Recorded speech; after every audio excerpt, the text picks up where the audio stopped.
So if you were sitting across from Chairman Powell right now, what advice would you give him to kind of steer the U.S. economy back on track? I probably would start by saying, where were you? What were you thinking? At what point do you think the Fed's approach will ultimately work?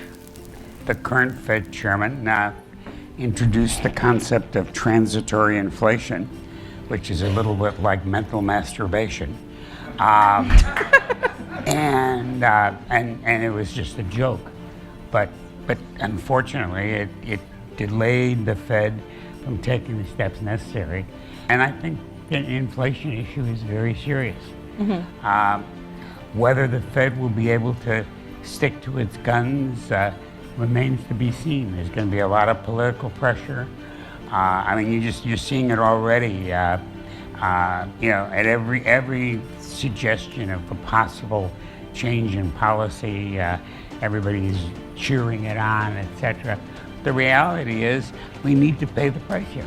And in effect, I think history will probably go back and look at this period of time and say the lowering should have probably stopped at 2%.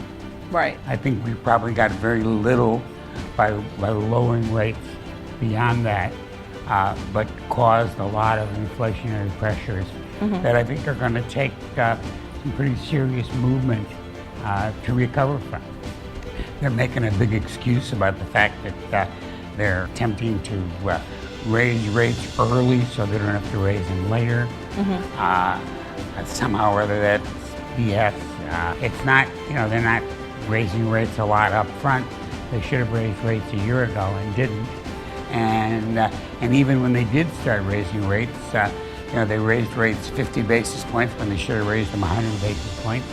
And frankly, I think they raised them 75 when they should have raised them 100. So whether or not that discipline will hold itself out, I don't know.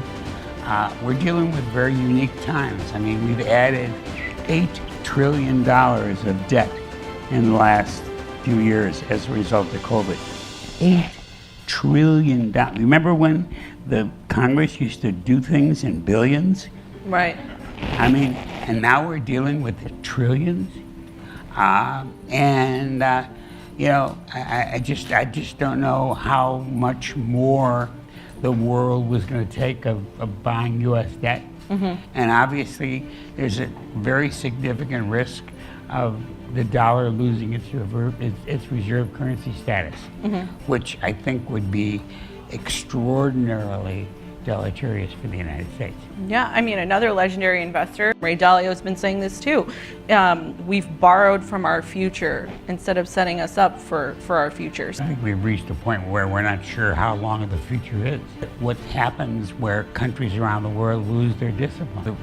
They get huge inflation, they get huge disruption, and I'm concerned about the United States having sufficient discipline to get us from here to there.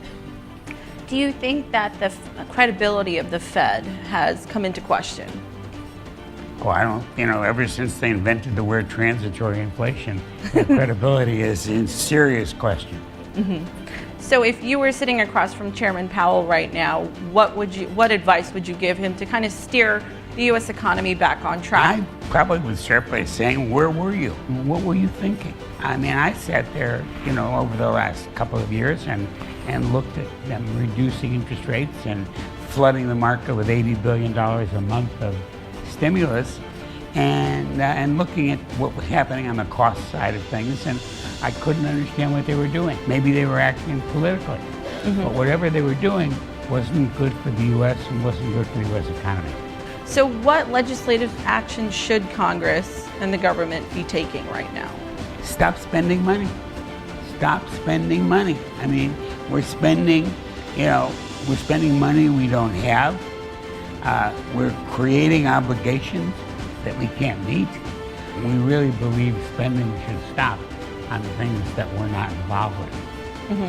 And where spending is beneficial to us, we're all in favor of it. That's not what I would call discipline. I mean, you just can't spend $8 trillion in 2.5 years and not have that come back to bite you. And I think that, and unfortunately, it's not something that's going to come back and, and get corrected in 12 months. I think $8 trillion is going to be hanging over the U.S. economy for some time to come. And so as it is at the other central banks around the world, all of which, in my opinion, excessively dealt with COVID.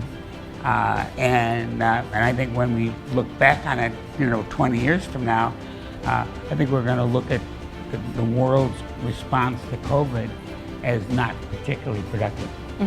So where should we specifically cut back on spending? Where do you see opportunities for us to kind of rein things in? The whole, social support system that doesn't really answer the question, how are you going to pay for it? The fact that we're dealing with a defense situation where there's no question that we're going to have to spend a lot more on defense than we have been planning. And we've got a lot of quote-unquote partners around the world who better start doing it as well. I mean, I think the whole Ukrainian thing is proving beyond a reasonable doubt that there's no reason to be comfortable and there's no reason to sit back and say, well, everything is going to be fine.